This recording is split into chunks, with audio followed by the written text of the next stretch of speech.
Israel మీద గెలవడం ఇరాన్‌కి అసాధ్యం. ఇరాన్‌ని నాశనం చేయడం ఇజ్రాయెల్‌కి సాధ్యం.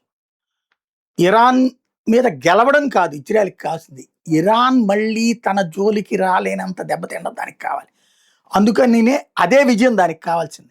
మొన్న కొమైనీనే ఏకంగా లేపడేసింది సైనిక చీఫ్‌తో సహా.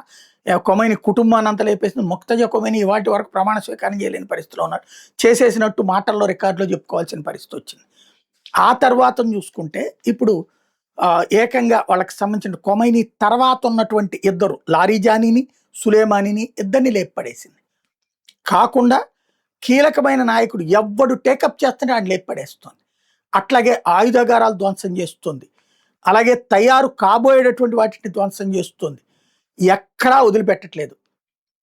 కేవలం ఏంటంటే దారిన పోయే మామూలు షిప్పుల మీదన దాడులు చేయటం, లేకపోతే పక్కన ఏ యుద్ధము చెయ్యనటువంటి గల్ఫ్ దేశాల మీద దాడి చేసి మేము విజయం సాధించామని సంకలు గుద్దుకోవడం తప్పించి ఇజ్రాయెల్ మీదన ఇన్ని డ్రోన్లేసి ఇన్ని మిస్సైల్ వేసి ఏమీ పీకలేకపోయింది ఇరాన్.